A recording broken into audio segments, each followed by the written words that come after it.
Vaishnavi welcome to master కి TV ఇది సామాన్యుడి స్వేచ్ఛకు సంకేతం ఇక డీటెయిల్స్ చూసుకున్నట్లయితే సీఎం కాన్వాయ్ కోసం సామాన్య ప్రజలను నిలిపివేయడం వల్ల చాలా సేపు ట్రాఫిక్ లోనే ఇరుక్కొని వాహనదారులు ఇబ్బంది పడేవారు కానీ తెలంగాణ సీఎం రేవంత్ రెడ్డి దీనికి భిన్నంగా ట్రాఫిక్ ఆపొద్దని పోలీసులకు సూచించిన విషయం తెలిసిందే ఇంటి నుంచి అసెంబ్లీకి వెళ్తుండగా ట్రాఫిక్ ఆపకుండా సైరన్ సౌండ్స్ లేకుండా సామాన్యుడితో సమానంగా ప్రయాణించారు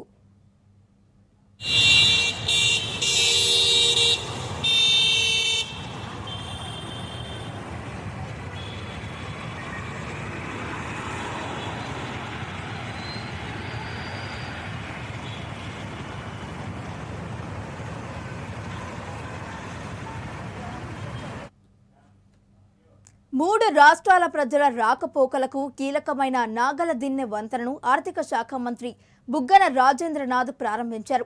కర్నూలు జిల్లా ఎమ్మిగనూరులోని నందవరం మండలంలో 42 కోట్లతో నిర్మించిన నాగలదిన్నె వంతెన నిర్మాణం ఎమ్మిగనూరు ప్రజల కోసం చేసిన శాశ్వత అభివృద్ధిగా మిగులుతుందని మంత్రి పేర్కొన్నారు.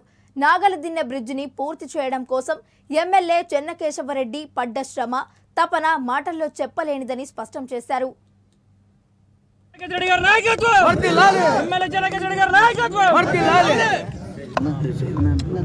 కార్యసాధనకు ఇదొక ఉదాహరణ. 2009లో పాత బ్రిడ్జ్ తుంగభద్ర నది మీద వరదలు ముక్కుపోయిన తర్వాత 2011లో అప్పటి శాసనసభ్యులు చెన్నకేశవరెడ్డి గారు తన కృషితో మరి పట్టుదలతో ఈ బ్రిడ్జ్ కొత్త బ్రిడ్జ్ కట్టేదానికి శాంక్షన్ తెచ్చుకోవడం ప్రభుత్వం నుంచి. అప్పటి నుంచి దాదాపు 10 సంవత్సరాలు పట్టింది.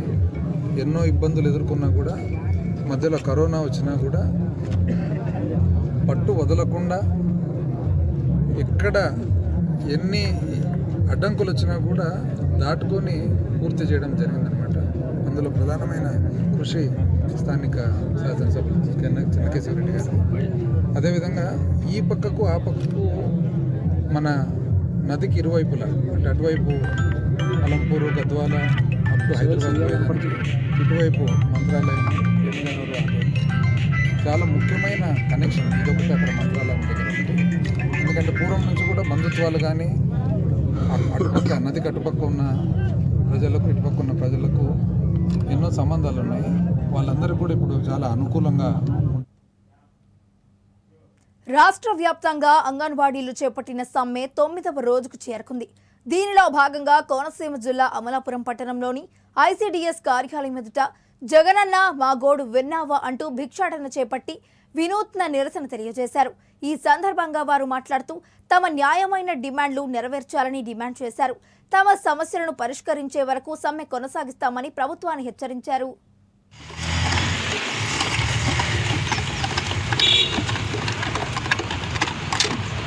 సైడ్ తిరగమ్మా, సైడ్ తిరగాలి.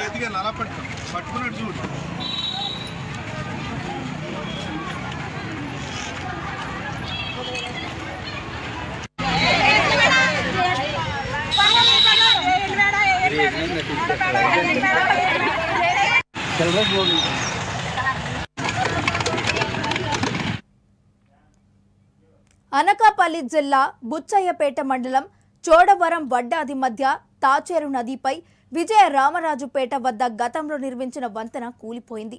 అక్రమ ఇసుక తవ్వకాలు జరుగుతుండటంతో నదీ పరివాహక ప్రాంతం బలహీన పడుతోందని అనేక సార్లు స్థానిక ఎమ్మెల్యే ధర్మశ్రీ, స్థానిక ప్రజాప్రతినిధులు అధికారుల దృష్టికి తీసుకువెళ్లినా పట్టించుకోలేదని గ్రామస్తులు ఆరోపిస్తున్నారు.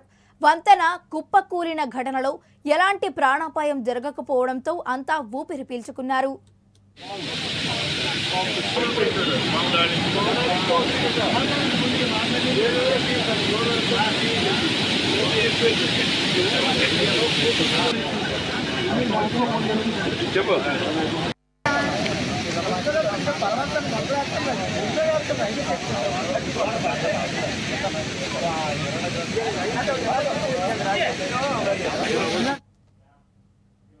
తమకు న్యాయం చేయాలని ఎనర్జీ జూనియర్ లైన్మెన్ గ్రేడ్ 2 ఉద్యోగులు స్థానిక ఎగ్జిక్యూటివ్ ఇంజనీర్కు వినతి పత్రాన్ని అందజేశారు.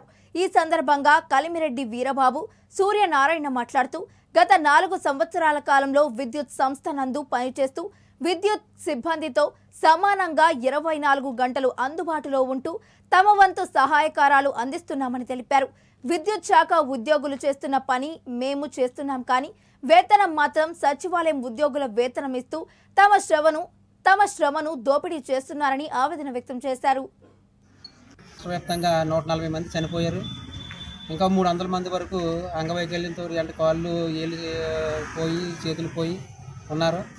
అయినా కానీ ప్రభుత్వానికి కానీ ఇటు డిపార్ట్మెంట్కి కానీ మా మీద చిన్న కనికరం కూడా లేకుండా మీరు డిపార్ట్మెంట్ మేము జీతం ఇస్తున్నాం కాబట్టి మీరు మా వరకు చేయాలనేమో డిపార్ట్మెంట్ అంటుంది. సచివాలయంలో మేము రిక్రూట్ చేసుకున్నాం కాబట్టి సచివాలయం ఉండాలని చెప్పేసి సచివాలయం శాఖ వారు చెప్తున్నారు. మాకు ఏంటి ఈ ఎక్కువ కూడా రెండు పడవల మీద కాల్ వేసినట్టుగా కన్ఫ్యూజన్లో ఉంటూ పనిచేస్తూ కూడా మాకు కొంచెం ఆలోచనలో కూడా పడి కొంతమంది అనారోగ్యాలకు గురి కావడం జరుగుతూ ఉంది. కాబట్టి మేము అడిగేదల్లా ఒకటేనండి, ఇటు సచివాలయమా లేకపోతే ఇటు డిపార్ట్మెంటా రెండే మాకు క్లారిటీ కోసం అడుగుతున్నాము. మరి మొన్న 3వ తారీఖు నుంచి రాష్ట్ర వ్యాప్తంగా మా ఎనర్జీ అసిస్టెంట్లు అందరూ కూడా పోరాటానికి సిద్ధపడ్డారు. దాంట్లో భాగంగా సీఎం గారికి మేము పోస్ట్ కార్డులు. ఏలూరు జిల్లా మండల కేంద్రమైన దెందులూరులోని మన్నార్ చర్చ్ కొవ్వలి గ్రామంలో అంబేద్కర్ నగర్ బీతన్ చర్చిలలో సెమీ క్రిస్మస్ వేడుకలను ఘనంగా నిర్వహించారు. ఈ సందర్భంగా క్రిస్టియన్ కుటుంబాల మహిళలకు ట్రస్ట్ తరఫున చీరలతో పాటు నిత్యావసర సరుకులను అందజేశారు. ఈ సందర్భంగా ట్రస్ట్ సభ్యులు మాట్లాడుతూ అరసవిల్లి అరవింద్ సారథ్యంలో చేసే సేవా కార్యక్రమంలో భాగంగా సెమీ క్రిస్మస్ వేడుకలు నిర్వహిస్తున్నట్లు వారు తెలిపారు.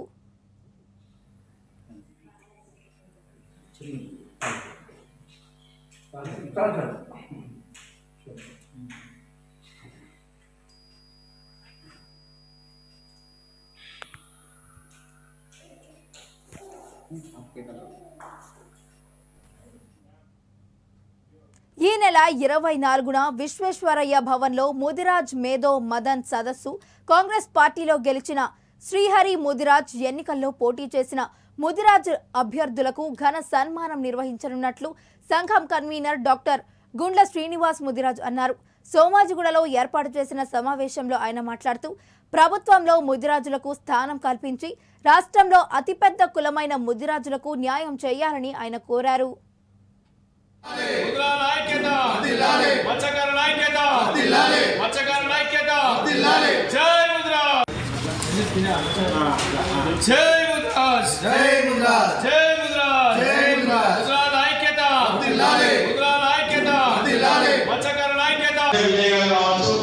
అదేవిధంగా శ్రీరాములో మేఘల సాగరపాణి గారు కావచ్చు, అదేవిధంగా ఈరోజు నర్సంపేట మా గుండెల మదన్ కుమార్ గారు కావచ్చు, ఈరోజు వికారాబాద్లో తాండూరులో మా బిడ్డ బోయిని చంద్రశేఖర్ గారు కావచ్చు, ఈ విధంగా చెప్పుకుంటూ పోతా ఉంటే ఈరోజు చాలా మంది కూడా ఈరోజు పోటీ చేయడం జరిగింది. ఈరోజు ఓటుని అనేది గెలుపుకు నాంది కాబట్టి ఈరోజు ఓడిపోయిన బిడ్డలు మళ్ళీ గెలవాలని చెప్పి మేము ఈ సభ ద్వారా వాళ్ళందరికీ కూడా మేము మనస్ఫూర్తిగా వాళ్ళందరికీ కూడా ధన్యవాదాలు తెలియజేసుకుంటా ఉన్నాం. దయచేసి ప్రస్తుతం ఉన్నటువంటి ప్రభుత్వాన్ని కూడా వారికి మేము అన్ని రకాల సహాయ సహకారాలు అందిస్తామని తెలియజేసుకుంటూ ముఖ్యమంత్రి రేవంత్ రెడ్డి గారికి కూడా కృతజ్ఞతలు తెలియజేసుకుంటూ,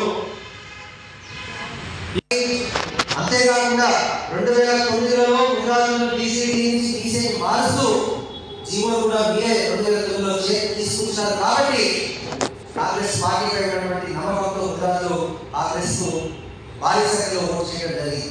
అందువల్ల అది ఒక బాధ్యతగా తీసుకొని నోటిఫికేషన్ అనేవి ఉన్నాయి కాబట్టి ముదిరాజులు యువతలని ఎదురు చూస్తూ ఉన్నది కాబట్టి ముదిరాజుల యొక్క సమస్య అయినటువంటి బీసీ నుంచి బీసీఏలో చేసేటటువంటి కార్యక్రమాలను కూడా ఒక ప్రయారిటీగా తీసుకొని మీరు ఇచ్చినటువంటి హామీలతో పాటు 100 రోజుల్లో ముదిరాజులను బీసీ నుంచి బీసీకి మార్చే ప్రక్రియను వెంటనే చేపట్టాలని కూడా ఈ యొక్క సభ అనేది మీకు విజ్ఞప్తి చేస్తూ ఉంది, డిమాండ్ కూడా చేస్తూ ఉంది.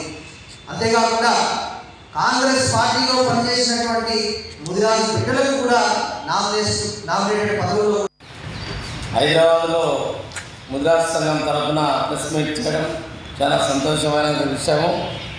ఈరోజు రాష్ట్రంలోనే 119 సీట్లలో మరి గత ప్రభుత్వం నిర్లక్ష్యం చేయడం వలన మరి కాంగ్రెస్ హయాంలో మన రేవంత్ రెడ్డి గారి నాయకత్వంలో ముద్రాలకు 3 సీట్లు ఇవ్వడం జరిగింది. మరి 3 సీట్లలో 1 సీటు మొత్తంలో గెలవడం జరిగింది. ఇది కూడా భారీ మెజార్టీతో గెలవడం జరిగింది. మరి దాంతో పాటు మా సంఘాలని మమ్మల్ని గుర్తించినందుకు కాంగ్రెస్ పార్టీ తమ డిమాండ్ల సాధన కోసం సమ్మె చేపట్టిన అంగన్వాడీలు వినూత్న రీతిలో నిరసన చేపట్టారు. గత 8 రోజులుగా సమ్మె చేస్తున్న అంగన్వాడీ కార్యకర్తలు భిక్షాటన చేశారు.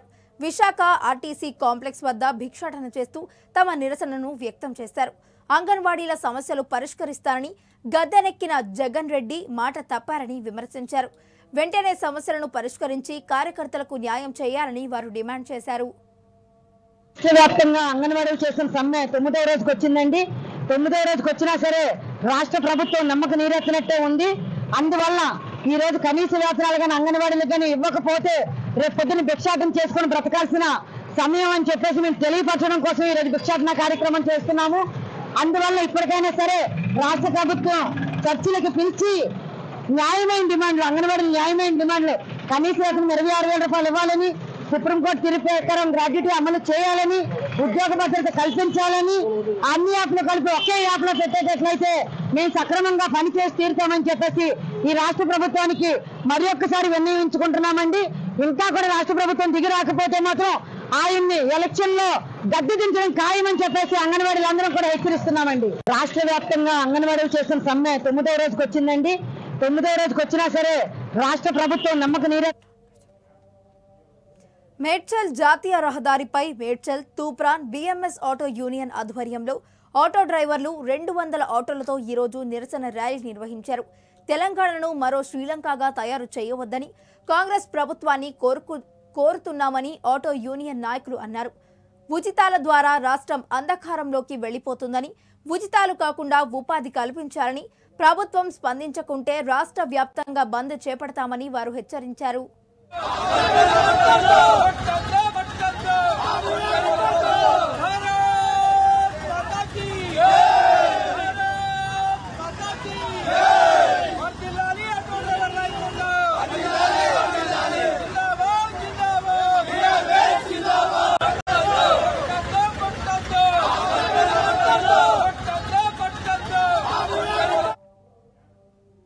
కొత్తగా ఏర్పాటు చేసే ఇథనాల్ పరిశ్రమ వల్ల పచ్చని తమ పంట పొలాలు నాశనమై తమ బ్రతుకులు రోడ్డున పడతాయని నిర్మల్ జిల్లా దిలావర్పూర్ మండల రైతు ఆందోళన చేపట్టారు. ఇథనాల్ పరిశ్రమ ఏర్పాటును ఆపి తమను ఆదుకోవాలని ప్రభుత్వాన్ని మొరపెట్టుకుంటున్నారు. ఈ పరిశ్రమ ఏర్పాటుతో పరిశ్రమ ద్వారా వచ్చే వ్యర్థాలతో 3 పంటలు పండించే తమ పచ్చని పంట పొలాలు నాశనమవుతున్నాయని వారు ఆరోపించారు. గత కొంతకాలంగా ఈ ప్రాంత రైతులు ఆందోళన చేపట్టారు. తాజాగా స్వచ్ఛందంగా బంద్ను పాటించి తమ నిరసనను ప్రభుత్వానికి తెలియజేశారు.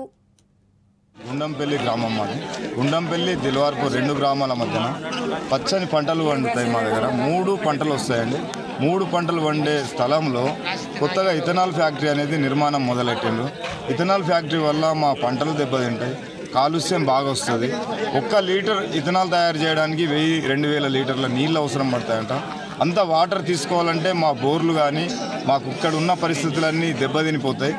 ఇక్కడ ఉండే ఈ వాసన వల్ల మా వ్యవసాయ పంటలకు కూలీలు దొరకక వ్యవసాయం భూములు అమ్ముదామన్నా ఎవరు కొనక మేము కట్టుబట్టలు బట్టి ఊరిని ఈ ప్రాంతాన్ని వదిలి బయటకు వెళ్లాల్సిన పరిస్థితి ఏర్పడుతుంది. కాబట్టి దయచేసి అందరూ ఇట్లాంటి ఈ పొల్యూషన్ ఉన్నటువంటి కాలుష్యం ఉన్నటువంటి ఈ ఫ్యాక్టరీని నిలుపుదలకు సహకరించాలని కోరుతున్నాము. ఇక్కడ మాకు అతి దగ్గర 600 మీటర్లు 700 మీటర్ల దూరంలో మా back water SRSP back water ఉంటాయండి. ఇక్కడ దగ్గరనే అన్ని జింకలు ఉంటాయి, నెమళ్ళు ఉంటాయి. ఈ చుట్టుపక్కల తిరుగుతూ ఉంటాయి. బ్యాక్ వాటర్ దిగిన తర్వాత ఈ ఖాళీ స్థలాలలో జింకలు నెమళ్ళు తిరుగుతూ ఉంటాయి. ఇక్కడ నుంచి ఇక్కడ లోలం. ఇక ఇవి ఈ బులెటిన్ అప్డేట్స్. మరిన్ని అప్డేట్స్ తో మళ్ళీ కలుద్దాం. Until then keep watching master key TV. ఇది సామాన్యుడి స్వేచ్ఛకు సంకేతం.